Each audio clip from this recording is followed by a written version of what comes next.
Kasus dugaan korupsi yang menyeret Febri Adriansyah kini memasuki babak baru setelah dirinya resmi ditetapkan sebagai tersangka. Langkah tegas aparat penegak hukum ini langsung memicu sorotan tajam dari berbagai kalangan, termasuk praktisi hukum senior Deolipa Yumara.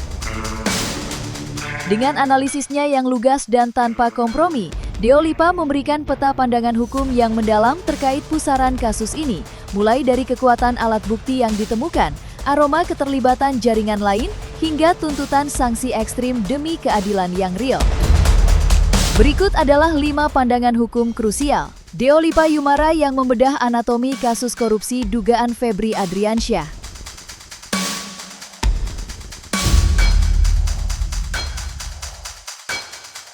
Penetapan status tersangka terhadap Febri Adriansyah dalam kasus dugaan korupsi bukanlah sebuah langkah tanpa dasar. Praktisi hukum Deolipa Yumara menegaskan bahwa titik balik dari penguatan status hukum ini terletak pada kejelasan alat bukti yang berhasil disita oleh penyidik, bukan sekadar asumsi. Keberadaan barang bukti fisik berupa uang tunai dan logam mulia emas yang ditemukan secara nyata menjadi fondasi utama yang meruntuhkan pembantelan sekaligus mengunci posisi Febri.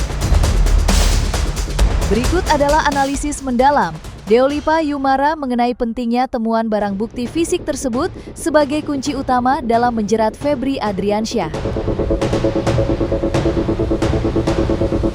Febri Adriansyah akhirnya tersangka kan? Kenapa jadi tersangka? Karena buktinya sudah ada, banyak banget dijajarin sama Polda kan? Ya jadi tersangka lah dia karena barang-barang dia, gitu kan? Paling nggak tersangka kenapa dia sebagai ASN punya harta segitu banyak nggak dilaporkan ke KHN gitu. Itu satu persoalan sendiri, tapi persoalan terbesar memang ini barang korupsi gitu. Jadi beliau akhirnya jadi tersangka, terdakwa terpidana masuklah di lapas. Prosesnya begitu nanti, ya itulah nasibnya Febri karena memang terlalu serakah. Enggak, ini Polda kalau udah sampai geladah rumahnya Febri itu udah gak ada takutnya itu. Jadi Mabes Polri itu nggak ada takutnya, jadi geladah aja itu kan. Pokoknya ditangkepin tuh barang buktinya tuh kan. Jadi nggak ada takutnya. Masalah kemarin tuh press conference belum penetapan tersangka itu proses. Tapi kan sudah sekarang ditetapkan sebagai tersangka kan, berarti kan sudah clear. Febri Adriansyah Jampitsus adalah tersangka perkara korupsi kelas kakap gitu. Bersama temennya.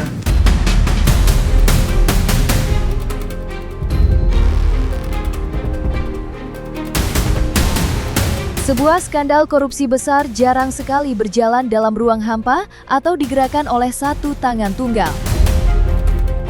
Hal inilah yang menjadi sorotan tajam praktisi hukum Deolipa Yumara saat membedah kasus yang menjerat Febri Adriansyah.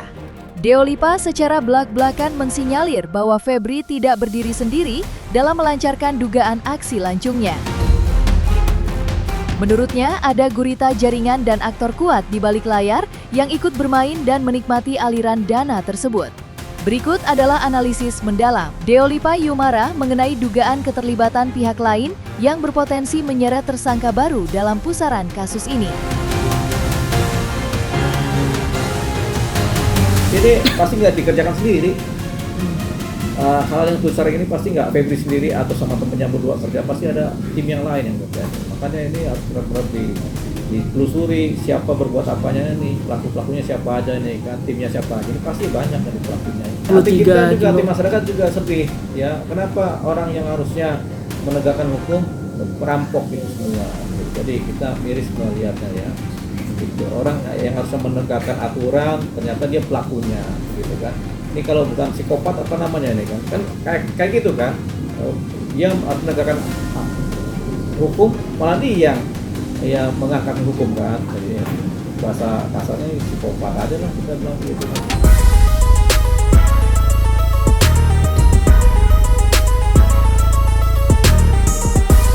Proses hukum yang berjalan di atas kertas seringkali rentan terhadap intervensi di balik layar, terutama saat memasuki fase krusial seperti pelimpahan perkara.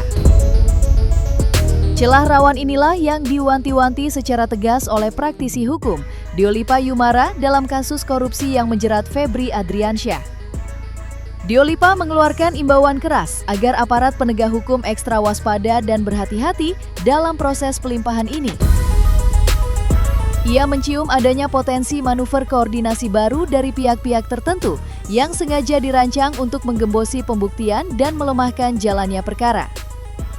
Berikut adalah ulasan mendalam terkait peringatan Deolipa demi menjaga kesucian proses hukum Febri.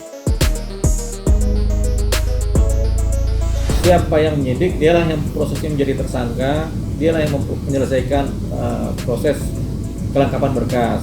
Setelah itu baru dilemparkan ke Kejaksaan Agung kan. Tapi kita nggak tahu bagaimana hubungan koordinasinya antara Kejaksaan Agung sendiri dengan Mabes Polri. Apakah ada kesepakatan mengenai pelimpahan? Kalau sampai pelimpahan terjadi, sebenarnya ini prematur. Apalagi ini hari Sabtu, besok Minggu, begitu. Kok cepat sekali dipindahkan ke Kejaksaan Agung kan, pelimpahan perkara. Jadi ini bukan pelimpahan perkara tahap 2, bukan P21, tapi baru pemberkasan. Tapi sudah dilimpahkan kan, ini kita nanti akan bertanya lah, secepat inikah proses itu sampai dari pihak Mabes Polri memindahkan ke Kejaksaan Agung. Terus apa urgensinya? Yang pertama. Yang kedua, bagaimana kalau yang nangani teman-temannya sendiri perkaranya? Nah itu kan tentu ada langkah-langkah kooperatif itu yang terjadi itu, yang kita punya pikiran negatifnya ke sana. Gitu. Nah ini harus dihindari sebenarnya. Nah, teman kita nanti yang punya pikiran negatif, tapi masyarakat juga berpikir seperti itu sekarang ini. Jangan-jangan nih ada koordinasi baru nih yang kemudian sifatnya melemahkan perkara ini, gitu. Atau membuyarkan perkara ini kan, itu boleh dong pikiran masyarakat.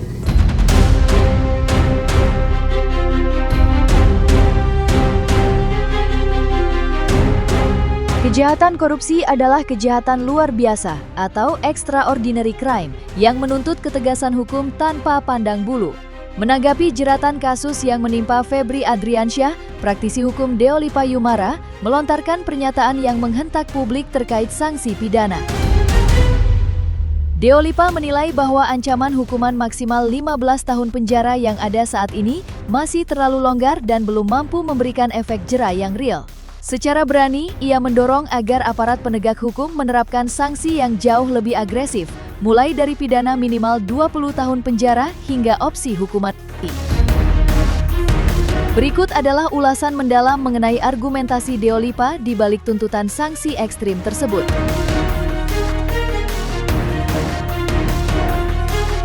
Sayangnya hukum di Indonesia ini, hukum tipikor ini 15 tahun, 10 tahun, 6 tahun, 4 tahun, rendah ya.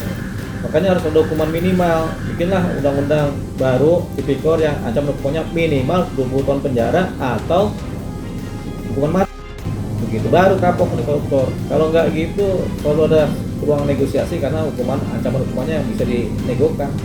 Gitu. Jadi harus ada ancaman hukuman minimal nih 20 tahun penjara. Jadi kalau kecewa ya kita sendiri kan kecewa.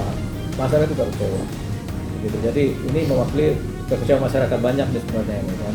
Jadi kedepannya jangan ada lagi yang seperti ini, gimana caranya hukumnya harus diperbaiki. Ya kita juga mendesak itu karena mempermalukan jabatan negara. Setuju berarti hukuman mati? Setuju Bang, tapi ini kan maksudnya Febri ini adalah orang Kejaksaan Agung Pitsus dan yang pasti yang mengurusi kasus-kasusnya nanti persidangan adalah jaksa. Rentan nggak Bang untuk manipulasi dan lain-lain? Jawabannya rentan.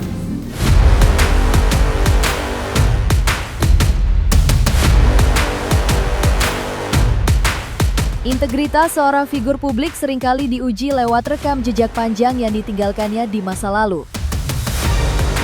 Hal inilah yang diungkit kembali oleh praktisi hukum Deolipa Yumara saat memberikan pesan menohok untuk tersangka Febri Adriansyah.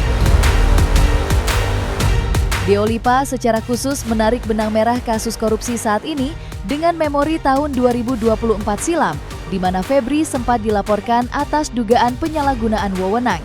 Bagi Deolipa, skandal masa lalu tersebut seolah menjadi alarm awal mengenai masalah integritas yang kini justru berujung pada status tersangka korupsi.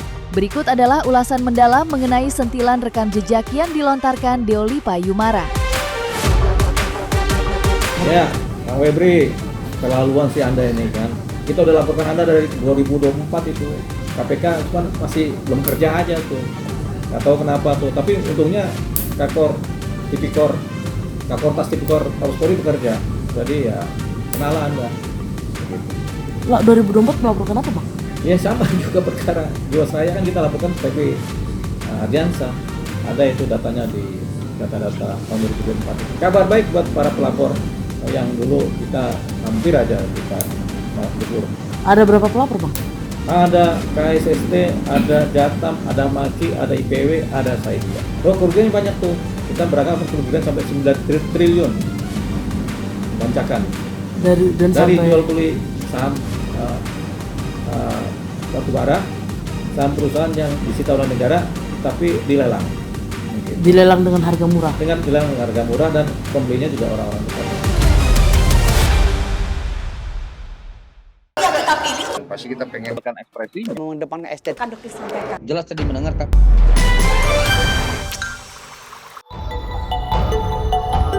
Dan jangan lupa untuk like, subscribe dan juga share channel YouTube Cumi Cumi.